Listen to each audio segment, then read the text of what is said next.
Om Shanti, Shanti, Shanti. Bonsoir. Je vous accueille de tout mon cœur. C'est bon de vous voir une fois de plus. Est-ce que tout le monde va bien? Certains d'entre vous ne semblent pas très heureux. Voyons votre sourire. Vous avez l'air encore un peu trop sérieux. Essayons donc la méthode, la bonne vieille méthode du docteur Robert. Vous prenez l'index de votre main droite et vous l'appliquez au coin de votre bouche et vous tirez vers le haut. Et puis vous faites la même chose avec l'index de la main gauche. Ah, voilà. C'est beaucoup mieux. Si vous demandez à une personne dans la rue, qui êtes-vous? Eh bien, elle va vous répondre, eh bien, je suis Fred, je suis Marie, je suis Henri, je suis Joyce, mais ils n'ont aucune idée au sujet de leur véritable nature. Ce nom leur a été donné à la naissance et ce n'est pas ce qu'ils sont, ce n'est pas ce que vous êtes. Qu'étiez-vous avant qu'on vous donne un nom? Qui étiez-vous avant d'être né? C'est la question. Qui êtes-vous en réalité? Eh bien, toutes les réponses que nous pourrions apporter seront forcément fausses. Il n'y a pas de réponse. Il n'y a jamais eu de réponse. Vous êtes cette puissance qui contient toute la vie, tous les êtres, tous les lieux, tous les objets qui se tiennent en conscience. Nous pouvons dire que la conscience une est le substrat de toute existence. Mais qu'est-ce que la conscience? Qu'est-ce que le substrat? Ce n'est aucune chose, absolument aucune chose. Ce n'est aucun objet que vous puissiez comprendre avec votre cerveau, avec le mental. Il n'y a pas un moyen de comprendre cela avec le raisonnement humain, car les pensées sont toujours au sujet de quelque chose.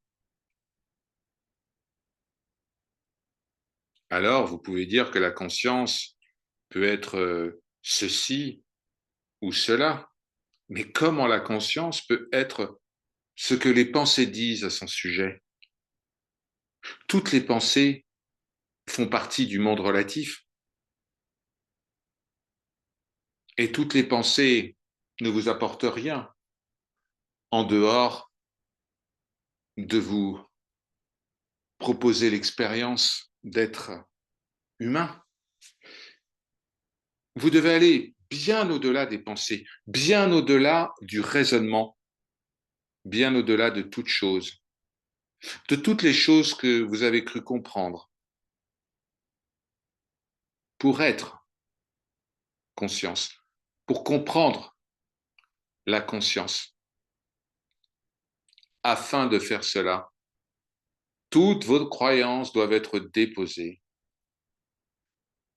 Tout ce que vous imaginez avoir compris doit être transcendé.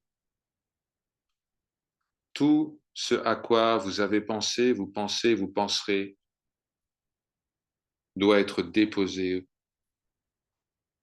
Vos idées au sujet de ce qui est juste ou injuste, du bien ou du mal, du haut et du bas, de ce qui est devant ou derrière. Tout cela doit être totalement transcendé, totalement enlevé de vos habitudes. Après tout, qu'est-ce que la vie telle qu'elle apparaît? La vie est une bulle dans l'océan. Les bulles apparaissent, puis elles s'amenuisent constamment, comme les vagues. Elles viennent et s'en vont. Mais l'océan, lui, demeure toujours. Et la bulle et la vague font partie de lui. Si l'on considère uniquement la vague, elle semble aller et venir continuellement, constamment.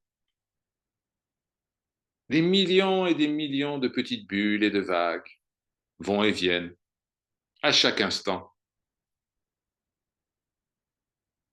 Les vagues retournent à l'océan, semblent devenir des bulles,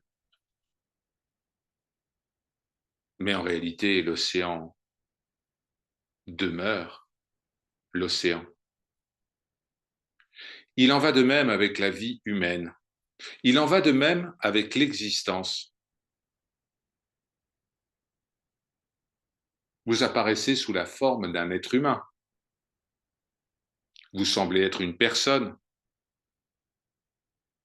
Vous semblez voir un lieu, un objet.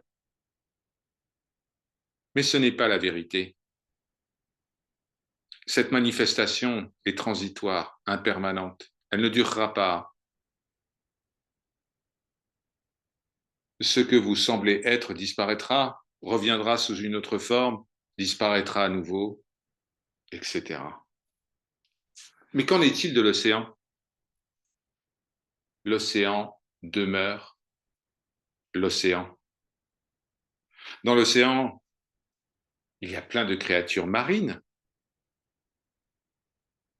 Dans la conscience aussi, il y a plein de créatures, des animaux, des insectes, des gens. Mais toutes ces choses ne sont pas là pour longtemps et elles partent, elles disparaissent.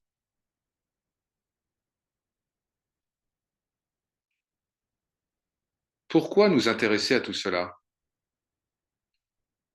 Pourquoi nous préoccuper de tout cela? Quelle différence cela fait? Eh bien, vous découvrirez un jour que le bonheur, la joie, l'amour et la paix, ainsi que l'éternité, font partie de vous. C'est la vérité vivante à votre sujet. Vous n'êtes pas ce que vous apparaissez être. Vous n'êtes pas la personne que vous croyez être. Vous êtes au-delà de cela. Pourtant, vous semblez être une personne. Il semble que la personne fasse des expériences dans la vie. Vous grandissez dans un certain pays, vous appartenez à un certain groupe social, à une religion, et vous croyez que c'est vous. Mais ça n'est pas vous, pas du tout. Vous êtes bien au-delà de ça. Et lorsque vous découvrez qui vous êtes, alors vous serez extrêmement heureux, absolument en paix, et vous serez une bénédiction pour le monde entier. La seule façon d'aider les autres est de vous rappeler de votre véritable nature.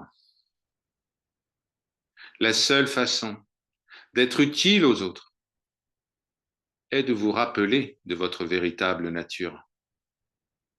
La seule façon de donner quoi que ce soit aux autres, c'est de vous rappeler de votre véritable nature. Car lorsque vous vous rappelez de cela, vous connaissez les autres. Vous découvrirez que les autres sont vous-même. Il n'y a que le soi. Tout est le soi, absolument tout. chaque feuille, chaque plante, chaque nuage, tout est le soi. Et vous êtes cela. Hari Om Tat Sat. Ce qui est vérité.